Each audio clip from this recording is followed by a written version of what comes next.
What's going on, folks? Ted from Immersion here, and if that didn't give it away, it's Morphin time. We are finally going to be talking about this alluded to Power Rangers D&D crossover and how it's apparently not that at all. So if you recall, maybe over a year ago at this point, I had done a video about a crossover potentially alluded to from Hasbro of Dungeons & Dragons and Power Rangers, right? Hasbro owns D&D and the Wizards of the Coast. They also own Power Rangers IP, Transformers, G.I. Joe, My Little Pony, all these other IPs. So it seemed like we were maybe going to get crossover attachments for all of those with 5e. Turns out, no, not the case. A brand new system has been developed, and I'm curious. We've been talking a lot more about 6th edition lately, and I wonder if this will give us any insight into what we might see for 6th edition. But before we dive into that, though, I wanted to talk to you about our returning friends and our sponsor here, Describe, who you're familiar with probably by this point, but they create finely crafted box text. Box text is immersive language that you can use to really bring your players into the world and describe something very eloquently, and it saves you the time of coming up with it by having an entire team to do it for you. They're also doing so well, they're up for 2 different Annie Awards this year. So if you have not voted for the Annies yet, please go and vote for Describe. They're good friends of mine, and I do think they deserve these awards. This content is invaluable, and it's only continuing to grow. As we scroll down here, we can see we have over 3,600 scenes, and we got it from all variety of things, like magic items, locations, but also things like specific Draconic Sorcerer casting Circle of Death, or Dueling for Sport, which is what I have right here. The opposing students take 10 paces away from each other, each holding their focus upright for the spectators and referee to see. At the edge of the dueling circle, they stop and wait for the signal, hands shaky with anticipation. The referee shouts, "Cast!" The duelist turns, wands alight with arcane energy, and their attacks, though mild and non-lethal, crackle through the air with searing force. So there you go, folks. If you want to go pick up Describe for yourself, you can play around with the free version, see if you like it. And then if you want to go pick it up, you can use the link in the description and the coupon code NERDImmersion to get 10% off your first purchase. So that being said, let's jump over here to this Renegade Games Studio. Renegade Games Studio, the folks behind this system, they've done stuff in the past. Renegade Studios works with some other groups. They've done a lot of with Direwolf Digital. They do things to bring board games to a digital medium, and I believe they're also tied to I think Clank and a couple other things, if I'm remembering correctly. But anyway, you can see this, the Essence20 role-playing system, and it specifically lists Power Rangers, G.I. Joe, and Transformers. So apparently this past weekend that just is like wrapping up right now, they had a virtual Renegade Con where they basically debuted this. Now, I haven't gone to watch any of this yet, but it says senior RPG producer Alyssa Teague, I think that's how you pronounce it, also sat down with Forbes magazines to talk about Essence20 and the Power Rangers role-playing game, which you can find here, and I'll show you that article in just a sec. Her name is familiar. I want to say she's involved with Dungeons & Dragons, or had been in the past. But Essence20 is a D20 system. The core mechanic for resolving a roll is for the player to roll a D20 along with their skill die, ranging from a D2 to a D20. So it starts with a D20 no matter what, and then this sounds similar to like maybe a Kids on Bike style system, but let's keep reading. The result of the D20 and the skill die must exceed the difficulty of the test in order to succeed. Characters with a specialization in the skill being tested get to roll their skill die and all the dice below it. Whoa, hold on. Characters with a specialization in the skill being tested get to roll their skill die and all dice below it and pick the highest result to add to their D20 roll. Oh, okay. Increasing their odds of success. What's more, a max value roll on any die is a critical success, leading to more chances for crits and more opportunities for great role-playing incorporating them. So first off, that may sound like, oh, that's a lot, but I also want you to think about the properties we're talking about here. G.I. Joe, Transformers, and Power Rangers. And while, yes, in the past we have seen both G.I. Joe and definitely Transformers, as those of you who are still reeling from the Transformers movie from back in the 80s, know that they don't have any problem necessarily having lethality and lethal things happen to the characters. For the most part, these are kids show related, so they don't do that. So, being able to succeed more often is kind of what these shows are about. So it's an interesting concept. So it says it ranges from a D2 to a D20. So let's say I have my skill die is a D8. So I'm going to make my check, and I'd roll a D20 and a D8, and I'd add them together. And if I beat my success or my skill check, whatever the check is, then I win. If I have a specialization in the skill being tested, I get to roll every die below the D8. So I guess I'd roll an 8, a 6, a 4, and a 2. And I could take whichever one of those numbers that I want. Now, that doesn't help us too much, right? Because if we roll an 8 on the first one, it doesn't really help. But if we roll low numbers, we've got all those other ones to try to get something higher to add, possibly allowing us to win. Character creation follows a 3-pronged approach based on their origin. What type of person are they? Their role, what's their place within the team, and influence. What experiences have led them to this point? Characters' abilities and skills are based on the 4 S's: strength, speed, smarts, and social. I like that, very condensed. These options give an amazing depth and breadth to the variety of characters that a player can create. The character backgrounds, character flaw system, and story point system awarded for mission success, special heroics, and spectacular role-playing. Sounds like inspiration or drama points or any kind of the systems like that provide those. Luck, other things like that, lend themselves to a cinematic and cooperative roleplay experience that is a great fit for settings like Power Rangers, G.I. Joe, and Transformers. We are excited to show the system off, so please join us for the Renegade Con Virtual Special Edition this weekend for more information and to see it all put together in the table of Day of Destiny, a Power Rangers role-playing game actual play. So this is the folks here that were involved with the Power Rangers actual play. And I'm wondering if we can pick out, just based on this, who we think each one of these Rangers is. Which Ranger? I don't know. But either way, so that's an interesting concept. So it's tricky, and I don't think that this necessarily could have anything true to look at for 6th edition, right? Or 5.5, whatever you want to call it. But this was originally supposed to be a 5e crossover, and then Hasbro, who already owns Wizards of the Coast and Dungeons & Dragons, the most successful role-playing game of all time, said, you know what's a good idea? Not using that system. Now, I think we can all agree that Dungeons & Dragons has its own system, and it exists, and we've talked about it before. D&D does D&D well, but if you're trying to replicate other things, other systems do it better, right? If you're trying to truly replicate a horror feel, there are better RPGs for that. If you're trying to represent a truly social intrigue-based things, there are better RPGs for that. And probably for the high-impact, crazy fun of kids shows, D&D's not really that. I mean, it has lethality kind of baked into it. So rather than trying to tweak 5th edition to make it work for Power Rangers, as an example here, they decided to create a new system. But I do think that that's interesting that Hasbro is in theory competing with themselves.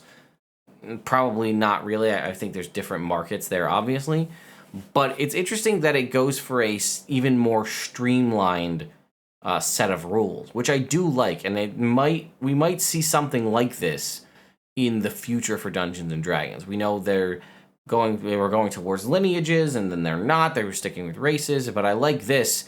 That's not really important. It's your origin. What type of person are you? What role do you have in the team? And what has led you to this point? Which I think is pretty cool. So, are you the healer? Are you the tank? Are you the bruiser? What is your situation? What kind of person are you? Are you shy? Are you extroverted? Whatever. I don't know what the options are, right? And then what led you to the point that you're at? And that's kind of tying into your background a little bit.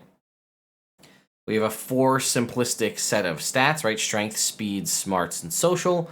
So that's basically like strength, dexterity, mental abilities like intelligence and wisdom, and then social is probably like your charisma, again, distilling those down a little bit. And then again, a story point system. Now, I have a large background in the cinematic uni system, which was the Buffy the Vampire Slayer RPG, the Army of Darkness RPG, the Angel RPG. I played those for many, many years. I was deeply involved in that scene for a long time, forums and whatnot. So I'm very familiar with that. And that was designed, the person running the show was the director, because it was supposed to be like a television show, or you're supposed to be trying to make your version of Buffy the Vampire Slayer or what have you.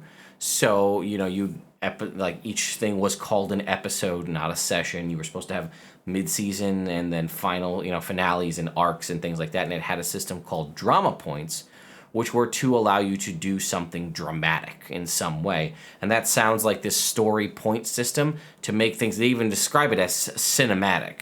So that one makes sense. And then I clicked on this link here, which is a further look. I don't, sure, I disabled my ad blocker. Let's lie. Okay. Though the resurgence, oh, it's going to do this to me, huh? Let's keep going. See if we can get the rest. No, it's going to be a jerk. And it's going to make me, we can turn it off for this website. I disabled my ad blocker. All right, moving on. The resurgence and popularity of Dungeons and Dragons, said game designers. Jesus Christ. No wonder I had the ad blocker on. Okay. Head of Renegade Con on August 27th and 28th, senior producers of role-playing game Renegade Studios, Elisa T, gives us an inside look at the Power Rangers role-playing game core rulebook. The Essence20 role-playing system is a D20-based system that uses what I call a fashion plate system for character design, drawing from 3 aspects: what type of person they are, how do they function in the team, and what experiences have led them in their life prior to becoming a hero. These elements, known as origin, role, and influence, come together to build a new Power Ranger ready for battle with the forces of evil. Essence20 uses dice to represent different skills or power levels, rather than only using different dice for damage rolls. The games give players the satisfying feeling of tossing a big handful out onto the table. When rolling skill tests and attack rolls, a player will always roll a d20 plus the applicable die, kind of like what we heard about earlier.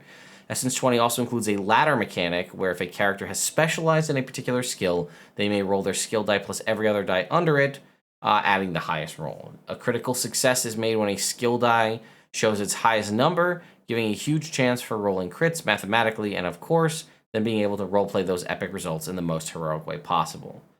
And they talk about right here, characters don't die, Power Rangers don't die. Right? That's what they go on to say here.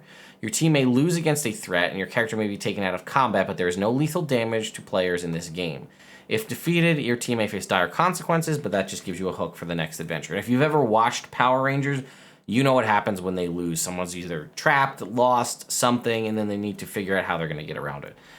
I am a huge fan, as you saw earlier, of the Power Rangers, right? I started with Mighty Morphin when it first came out, but my 4-year-old, with him, I'm almost up to date on every Power Ranger show that exists. So I'm very steeped in this, so I'm sold. I'm in. It says the first show, Mighty Morphin, debuted in 1993. It's gone for 28 seasons, blah, blah, blah. But it says this core rulebook covers the first 6 seasons of the show. So this is where Zordon is the mentor of the Power Rangers. It takes place in Angel Grove. You have the command center. You have Alpha 5 and Zordon, and then you have the bad guys of Rita Repulsa and Lord Zed. And it says fans have been clamoring for RPGs set in the world of G.I. Joe, Transformers, and Power Rangers for decades. More information on this game, as well as other Essence20 versions of G.I. Joe, Transformers, and My Little Pony, will be available during Renegade Con's Special Edition, August 27th and 28th. Now, here's an interesting thing. My Little Pony already has... this is an event, right? Okay, so anyway. My Little Pony already has an RPG in the form of the My Little Pony role-playing game, which has been out for a couple years now. But I wonder if because this is being made by Hasbro, does it now just kill that RPG, and now we just move on to only using the official one? I'm curious. I didn't see anything in any of those about being able to purchase it and when it's going to be available. So I'm going to do a little searching, but what do you folks think about this? I'm in. I would like to give it a try. It seems fun. But yeah, I don't know. It doesn't. It says this original article has the title Hasbro releases Essence20 as an RPG system to rival D&D's 5e, but was changed to remove debate about the role of Hasbro in Essence20. This is from Geek Native, was saying it was a combative thing, and they've changed that since then. I just want to know when it's available. It sounds like you might have been able to play it this weekend, but I can't find anything immediately. Let's just search real quick, Power Rangers RPG. Okay, we're going to renegadegamestudios.com. Okay, here's the grid. Power Rangers role-playing game. Whoa, hold on. Power Rangers role-playing game deluxe 6-player core rulebook set. Pre-order for $300? Here's a Power Rangers dice set. Okay, here's the core rulebook for $55. And then here's a Glutton for Punishment Adventure and GM screen for $28. And then this is all Heroes of the Grid. Okay, right, this is deck building game. Yeah. Okay. And then some statues. All right, so let's take a look.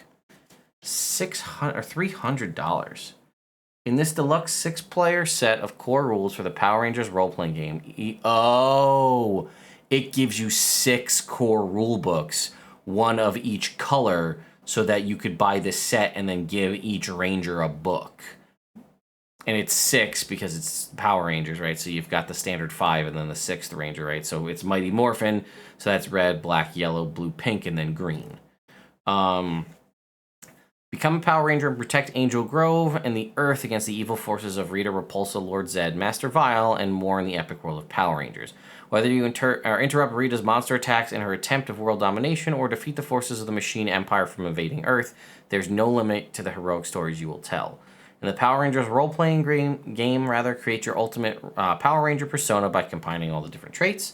Each rulebook in this set contains everything needed to play a Power Ranger, a set of 6 copies of Power Rangers RPG Core Rulebook with deluxe covers and gold foil details, complete rules for players and game masters focused on fun storytelling and epic combat, character creation tools, equipment, Zords, and more from the Zordon era, combat and exploration information, detailed locations in Angel Grove, and tools to get your campaign started.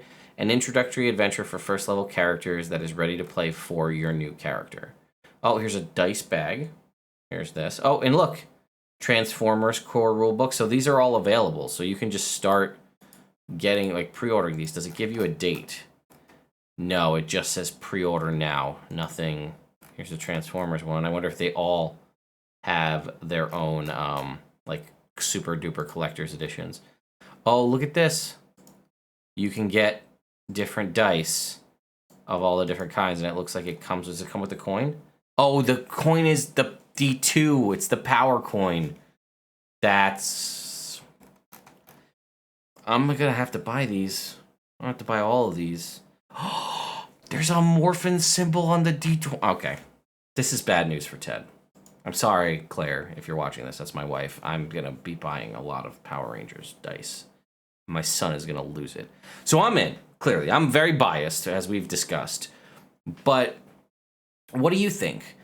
I kind of agree with the concept of going with a different system, making it something unique, and not staying in the 5th edition system, going for a brand new system, which does sound like it's more streamlined and more fun to play, as you're not going to be, arguing too much over rules. It's very rules light and, high action, high cinematics, which is what the Power Rangers are about, and especially if this is targeted more towards younger, to get younger players into the game, less rules and faster gameplay is probably a good call. So...